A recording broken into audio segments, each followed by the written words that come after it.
আসসালামু আলাইকুম। মূল আলোচনায় যাওয়ার আগে আমার কাছে ব্যক্তিগতভাবে মনে হওয়া একটা বিষয় একটু আলোকপাত করতে চাই। পবিত্র মাহে রমজান মাসে যে সমস্ত দর্শকরা মাঠে খেলা দেখতে যাবেন, যেহেতু ডে নাইট ম্যাচ, আমার কাছে ব্যক্তিগতভাবে মনে হয় প্রত্যেক টিকেটের সঙ্গে এক প্যাকেট করে ইফতার সামগ্রী বরাদ্দ রাখা উচিত এবং সেটা পবিত্র মাহে রমজান মাসের স্ট্যান্ডার্ড প্র্যাকটিসের মধ্যেই থাকা উচিত আমাদের বাংলাদেশ ক্রিকেট বোর্ডের। সেটা আমার কাছে ব্যক্তিগতভাবে মনে হয়। এক্ষেত্রে কোনো খরচপাতি কোনো কিছুই বেশি না, একদম বেসিক কিছু ইফতার সামগ্রী এবং সেই সঙ্গে পানির ব্যবস্থা, যেটা প্রত্যেক টিকেটের সঙ্গে একটা টিকেটের সঙ্গে এক প্যাকেট ইফতার সামগ্রী, সেটা একদম স্ট্যান্ডার্ড প্র্যাকটিসেই বরাদ্দ থাকা উচিত বলে আমার কাছে মনে হয়।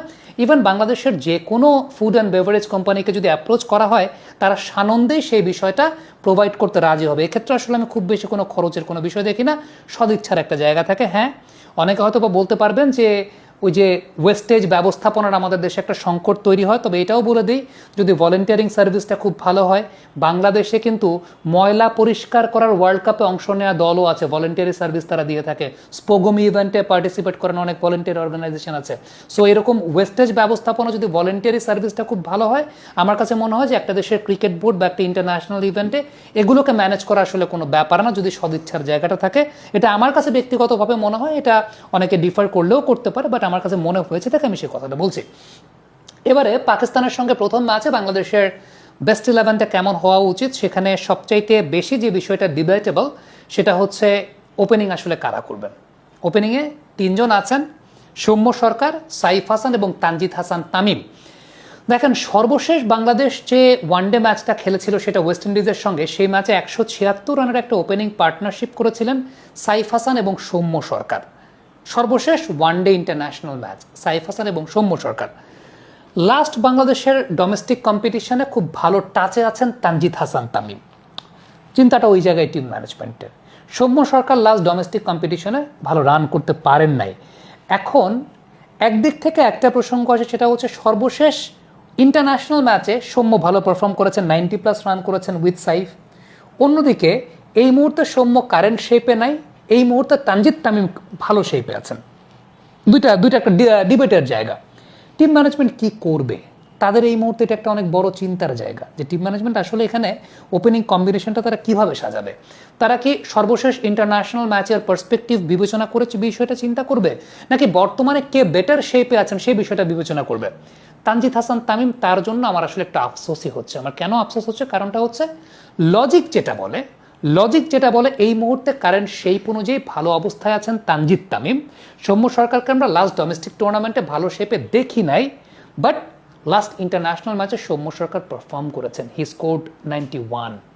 সো আমার কাছে যেটা মনে হয় যে টিম ম্যানেজমেন্ট হয়তোবা সৌম্য সরকারের দিকেই যাবে, বিকজ লাস্ট ইন্টারন্যাশনাল ম্যাচের ট্র্যাক রেকর্ডটা সেটাই বলছে। আরেকটা বিষয় খুব উল্লেখযোগ্য, সেটা হচ্ছে যে ইন্টারন্যাশনাল ম্যাচ আর ডোমেস্টিক কম্পিটিশন আপনি কিন্তু এক করতে পারবেন। ইন্টারন্যাশনাল ম্যাচের টেম্পো একরকম, ভাইবটা আলাদা, ইন্টারন্যাশনাল ম্যাচের বোলিং কোয়ালিটি ডিফারেন্ট, ইন্টারন্যাশনাল ম্যাচের প্রেশার কোয়ালিটি ডিফারেন্ট। সো সেই জায়গাটায় পরীক্ষিত পারফর্মারের দিকেই কারেন্ট ইন্টারন্যাশনাল ম্যাচে ফর্মে থাকা প্লেয়ারের দিকে যাওয়াটা উচিত বলেও আমার কাছে মনে হয়। সো আপনি যদি আমাকে জিজ্ঞেস করেন, my opener sir for this particular match Soumya Sarkar এবং সেই সঙ্গে সাইফ হাসান, এটা আমার।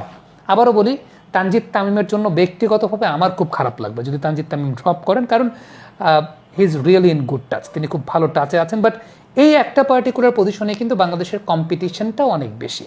সো এটা একটা বিষয়ের জায়গা, একটা কনফিউজিং জায়গা। তিনজনই ভালো প্লেয়ার, তিনজনই কোয়ালিটি প্লেয়ার, বাট আনফর্চুনেটলি একজনকে তো স্যাক্রিফাইস করতেই হবে এবং আমার কাছে মনে হয় সেই স্যাক্রিফাইসটা তানজিদ তামিমই করবেন। সো সৌম্য সরকার এবং Saif Hasan, they will open the bat for Bangladesh.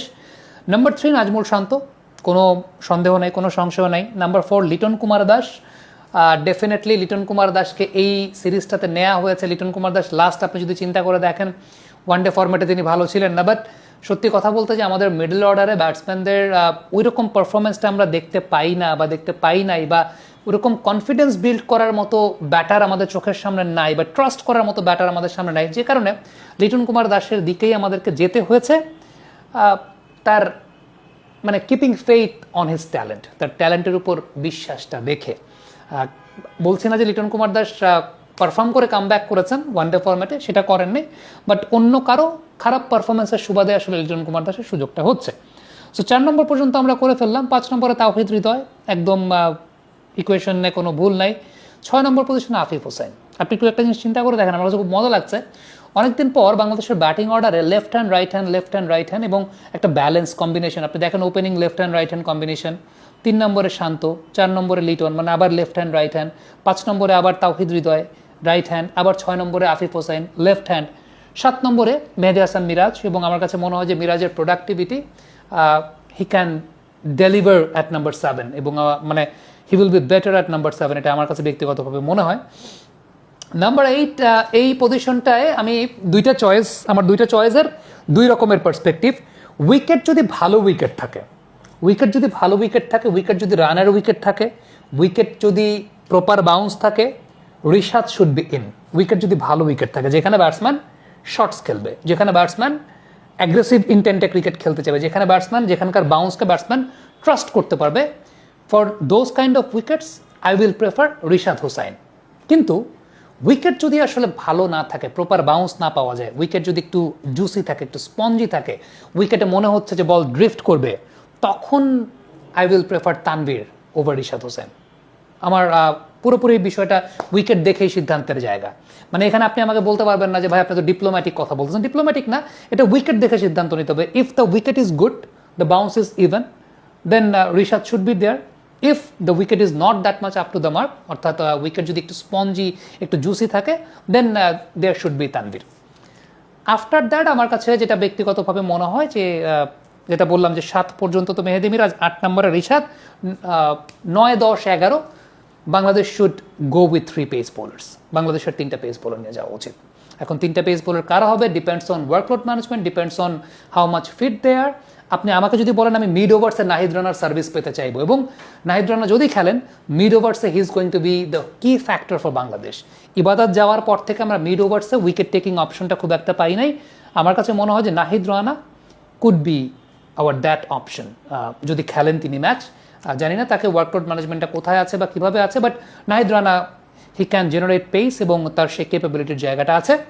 দেন তাসকিন আহমেদ এবং Mustafizur Rahman, this is what I want. মোস্তাফিজকে ইদানিংকালে ওয়ানডে ফরম্যাটটা তো বেশ ভালো শেপে মনে হচ্ছে, তাসকিন যদিও খুব ভালো শেপে না, অন্তত প্রথম ওয়ানডেতে আমি চাই তাসকিন, মোস্তাফিজ এবং নাহিদ রানা খেলুক। এরপর ওয়ার্কলোড ম্যানেজমেন্টের উপর বেস করে আপনি you definitely have options to alter the pace bowlers. Shoriful সেই জায়গাটা অবশ্যই আসবেন আপনার কাছে, সেই জায়গাটা আছে। বাট প্রথম ম্যাচের জন্য আমার কাছে একাদশটা এরকম। আমি যদি আবারও একটু আপনাদেরকে রিপিট করে শোনাই, তাহলে সৌম্য সরকার, সাইফ হাসান, নাজমুল শান্ত, লিটন কুমার দাস, তাওহিদ হৃদয়, আফিফ হোসাইন ধ্রুব, মেহেদী হাসান মিরাজ।